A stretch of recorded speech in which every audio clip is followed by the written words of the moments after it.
എന്താണ് സർ സമരം ആയതുകൊണ്ട് നമ്മൾ അങ്ങോട്ട് കടത്തില്ല. ഞങ്ങളെ ഭൂമിയിലേക്കല്ല സാറേ. സമരം അല്ലാത്തത് കൊണ്ട് അവരവരുടെ വീട്ടിൽ പോകുന്നതിന് യാതൊരു തടസ്സമില്ല. സമരം ആയതുകൊണ്ടാണ് ഞങ്ങൾ റെസ്ട്രിക്ട് ചെയ്യുന്നത്.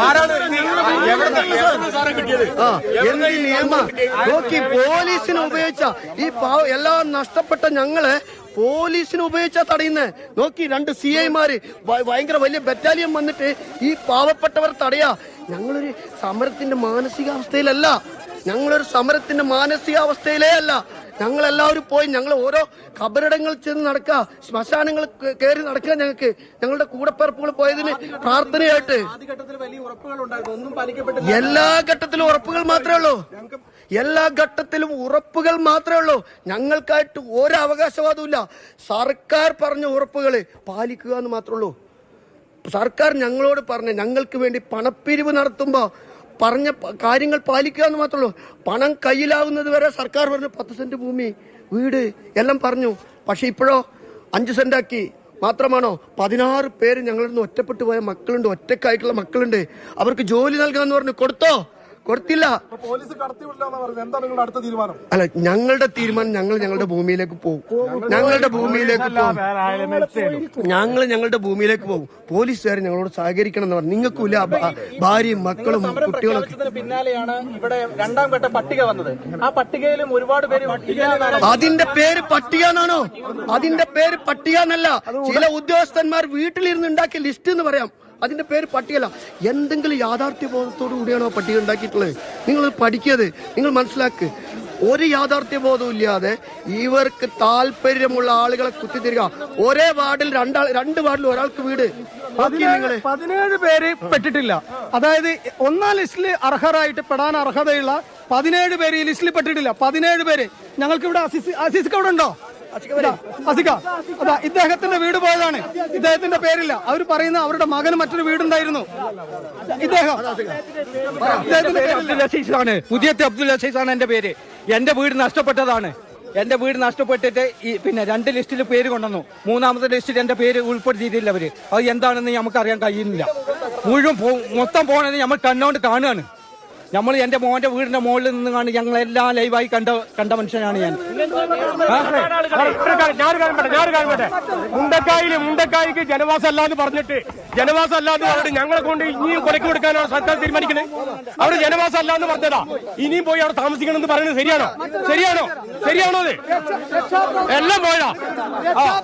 രക്ഷാപ്രവർത്തനത്തില് ജീവൻ നഷ്ടപ്പെട്ട ശരത്തിന്റെ അച്ഛനും അമ്മയാണിത്. ഇവരുടെ പേര് ലിസ്റ്റിലില്ല. ഇവരുടെ പേര് നോക്ക് നിങ്ങളെ. ആളുകളെ രക്ഷിക്കാൻ വേണ്ടി സ്വന്തം ജീവൻ കൊടുത്ത ഒരേ ഒരു മകനാണ് നഷ്ടപ്പെട്ടവർക്ക്. എന്റെ മകൻ എങ്ങനെ കൊണ്ടുവന്നിട്ട് ചൂരമല ഹോസ്പിറ്റലിൽ കൊണ്ട് സെറ്റിലാക്കിയിട്ട് വെള്ളം പറഞ്ഞിട്ട് കൂടുതൽ വെള്ളം വന്നപ്പോ നോക്കാൻ വേണ്ടി പോയ മോനാണ്. 2ാമത് തിരിച്ചു വന്നിട്ടില്ല. ഒരുപാട് ആൾക്കാരെ രക്ഷപ്പെടുത്തി. എന്റെ മകൻ ലാസ്റ്റ് അവസാനം എന്റെ മകൻ ഇല്ലാതായിപ്പോയി. ഇന്നാണ് 2 പേര് ഭാര്യ ഭർത്താവിന്. എനിക്ക് 2 ആൾക്കും ഒരു മകൻ ഉണ്ടായിരുന്നു. ആ മകനും കൂടി കൈയിട്ട് പോയി. അതുകൊണ്ട് ലിസ്റ്റിൽ പേരില്ല. 2ാമത് ലിസ്റ്റിൽ പേര് വരും പറഞ്ഞു. അതിന് വന്നിട്ടില്ല. ഇത് എന്താണ്? ഇതെന്തോ ഒരു കളിയാണ്. നമുക്കൊന്നും അറിയില്ല സാറേ. വീട് ആകെ ഒരു വെള്ളം കയറി ഞങ്ങൾ താമസിച്ച വീട് മൊത്തം തമർത്ത് പോയി. പാടിയില്ല തമർത്ത് പോയത്.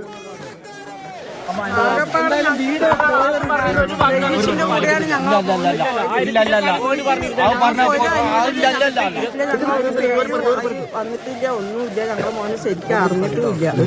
ഞങ്ങളെ മോനും അങ്ങനെയാണ് പോയത്. സർക്കാർ സഹായം കിട്ടുന്നുണ്ടോ? സർക്കാരിന്റെ സഹായം കിട്ടുന്നുണ്ടോ? സർക്കാർ സഹായം ഒന്നും ആദ്യം കിട്ടിക്കൊണ്ടിരുന്ന പൊണ്ണി കിട്ടാനില്ല. ഈ 300 രൂപ തോതിൽ വെച്ച് കിട്ടിക്കൊണ്ടിരുന്നു. 3 മാസം കിട്ടിക്കൊണ്ടിരുന്നു. ഇപ്പൊ 2ാമത് അത് നിർത്തിലാക്കിയിരിക്കുകയാണ്. ഒരു മോനുണ്ടായതാണ്. അവന് ഞങ്ങള് ഒരു പ്രതീക്ഷയോടെ കൂടി ഇരുന്നതായിരുന്നു. അവനും പോയി. ഞങ്ങളെ കൈവിട്ടു. ഇതാണ് ഞങ്ങളുടെ എല്ലാവരുടെ നാട്ടുകാരുടെ 1 2 ഉദാഹരണം മാത്രമേ ഉള്ളൂ. ഇതാണ് ഞങ്ങളുടെ അവസ്ഥ. 1011 വീട് കൊടുക്കാമെന്ന് പറഞ്ഞ് സന്നദ്ധ സംഘടനകൾ വന്നിട്ടുണ്ടായിരുന്നു. 1011 വീട് കൊടുക്കാമെന്ന് മുഖ്യമന്ത്രി 38 സംഘടനകളെ വിളിച്ചു വരുത്തി. അദ്ദേഹം യോഗം ചേർന്നു. ആ 38 സംഘടനകളെ 1011 വീട് നൽകാമെന്ന് പറഞ്ഞു. 1011 വീട് മുഖ്യമന്ത്രി എന്താ ചെയ്യുന്നത് നിങ്ങൾക്കറിയോ? ഈ 1011 ആളുകളോടും 30 ലക്ഷം രൂപ വെച്ച് മുഖ്യമന്ത്രിയുടെ ദുരിതാശ്വാസ ഫണ്ടിലേക്ക് അടക്കാനാണ് പറയുന്നത്. അപ്പൊ ഇനി എന്താ ചെയ്യാ? ബാക്കി എത്രയും വീട് കുറച്ചിട്ട് ബാക്കി പൈസ മുഖ്യമന്ത്രിക്ക് അവരുടെ സൗകര്യപ്രദം ചെലവാക്കാം, വകമാറ്റി ചെലവാക്കാം. ഇതിന് ഓഡിറ്റ് പോലും ഇല്ലാത്ത പൈസയാ. ഇതിന് മുഖ്യമന്ത്രിയുടെ സൗകര്യപ്രദമായി ആ പണം വകമാറ്റി ചെലവഴിക്കാം. മുഖ്യമന്ത്രിയാണ് ചീഫ് സെക്രട്ടറി ഞങ്ങളോട് പറഞ്ഞ 1024 വീട് നൽകുന്നത്. 1500 കുടുംബങ്ങളെ പുനരധിവസിക്കുന്ന മന്ത്രി പറഞ്ഞത് ശ്രീ രാജൻ, അദ്ദേഹത്തിന്റെ പേപ്പർ കട്ടിങ് ഞങ്ങളുടെ അടുത്തുണ്ട്. ഇത്തരത്തില് അതുപോലെ മുഖ്യമന്ത്രി മറ്റൊന്ന് പറഞ്ഞിരുന്നു, 10, 11, 12 വാർഡിലെ മുഴുവൻ ആളുകളുടെയും ലോൺ എഴുതി തള്ളുന്ന പരിഗണനയിലാണ്. ഞങ്ങൾ കേന്ദ്ര സർക്കാരിനോട് ആവശ്യപ്പെട്ടിട്ടുണ്ടെന്ന്. അപ്പം ഞങ്ങൾക്ക് ഒന്നേ പറയാനുള്ളൂ, ഞങ്ങൾക്ക് വേണ്ടി 800 കോടി രൂപ പിരിച്ചിട്ട് അതിൽ നിന്ന് വെറും 250 കോടി രൂപ മുടക്കിയാൽ മതി. വേറൊന്നും വേണ്ട. കാരണം വീട് നൽകാൻ 1014 നിലവിൽ റെഡിയാ. അപ്പൊ 200 കോടി രൂപ ചെലവാക്കി ഞങ്ങൾ 1000 ആളുകളെ 1500 ആളുകളെ പുനരധിവസിപ്പിക്കുന്നതിന് വേണ്ടിയുള്ള ഭൂമി വാങ്ങിയാൽ മതി സർക്കാർ. അതും നികുതി പണത്തിൽ നിന്ന് വേണ്ട, ഞങ്ങളെ സഹായിക്കാൻ വേണ്ടി തന്ന പണത്തിൽ നിന്ന് മതി. അത് കെട്ടിപ്പിടിച്ചിരിക്കുന്നത് എന്തിനാ മുഖ്യമന്ത്രി? എന്തിനാ കെട്ടിപ്പിടിച്ച്? മുഖ്യമന്ത്രി ചെലവഴിക്കട്ടെ, എന്നാൽ കേന്ദ്രം തരുന്ന കേന്ദ്രം പറയുന്നത് അതൊരു ശരിയായതല്ലേ? ഞങ്ങൾ കേന്ദ്രത്തിന്റെ ആളുകളല്ല. ഞങ്ങൾ ആ കേന്ദ്രവുമായി ബഹുമാനപ്പെട്ട പ്രധാനമന്ത്രി വന്നപ്പോൾ സന്തോഷിക്കുന്ന ആളുകളാ. പക്ഷെ കേന്ദ്രത്തിൽ ഞങ്ങൾ പോകും. മുഖ്യമന്ത്രി പാക്കേജ് പ്രഖ്യാപിക്കാമെന്ന് പറഞ്ഞിട്ട് എന്നൊരു വാഗ്ദാനമൊക്കെ ഉണ്ടായിരുന്നു. ഇല്ല, കേന്ദ്ര L3 പാക്കേജ് L3 പ്രഖ്യാപിച്ചിട്ടുണ്ട്. ഓൾറെഡി L3 കാറ്റഗറിയിൽ നമ്മുടെ ദുരന്തത്തെ പെടുത്തിയിട്ടുണ്ട്. പക്ഷെ സഹായം കിട്ടിയിട്ടില്ലെങ്കിൽ ഇതിലധികം ആളുകൾ കേന്ദ്ര സർക്കാർ ഓഫീസുകളിലും പോകും, സമരം നടത്തും, തർക്കമില്ല. പക്ഷെ അവർ കോടതി പറഞ്ഞൊരു വാക്കുണ്ട്.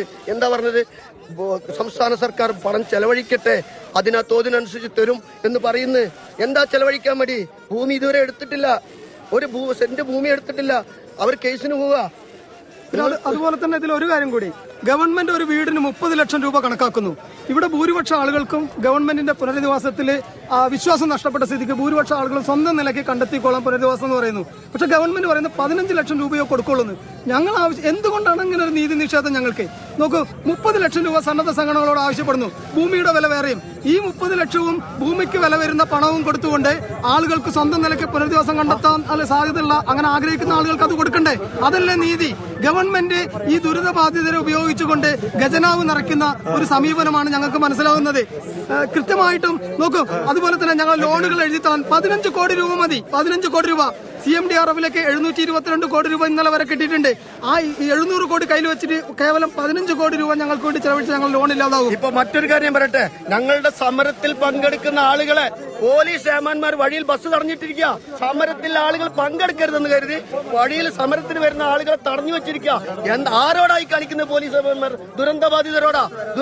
ഞങ്ങൾ രാഷ്ട്രീയക്കാരല്ല, ഞങ്ങൾക്കൊക്കെ രാഷ്ട്രീയമുണ്ട്. പക്ഷേ രാഷ്ട്രീയ സമരമല്ല. സമരത്തിന് ശരിയല്ല സാറേ.